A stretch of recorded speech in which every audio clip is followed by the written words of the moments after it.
Sir, யாரா வேணாலும் இருக்கலாம் சார்.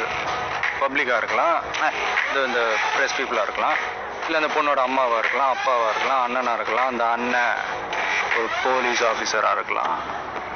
அவர் பேர் ஐபிஎஸ் விஜய் குமாரா கூட இருக்கலாம். உங்களால ஒரு 5 பேர் நிக்கிறானுங்க மேட்ச்ல ஃபெயில் ஆனி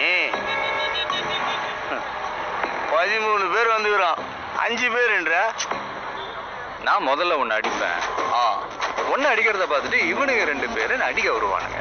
இவனுங்க 2 பேர் அடிக்கிறத பார்த்துட்டு பின்னாடி இருக்கிற அந்த 2 பேரு ட்ரை பண்ணுவானுங்க. அவனுங்களை நான் அடிக்கிறப்போ நிச்சயம் இதெல்லாம் ஓடிரும். கவர்மெண்ட்னா என்ன? கவர்மெண்ட்னா என்ன ராஜேந்தர்? சார் நீங்களே பெட்டரா ஏதாவது யோசிச்சிருப்பீங்க சார். கவர்மெண்ட்னா for the people, by the people, of the people. என்ன ராஜேந்தர்? ஆமா ஆமா. நீங்க வாங்க, நம்ம வண்டியிலே போ. என் ஃப்ரெண்ட்ஸும் வரலாமா? Of course baby.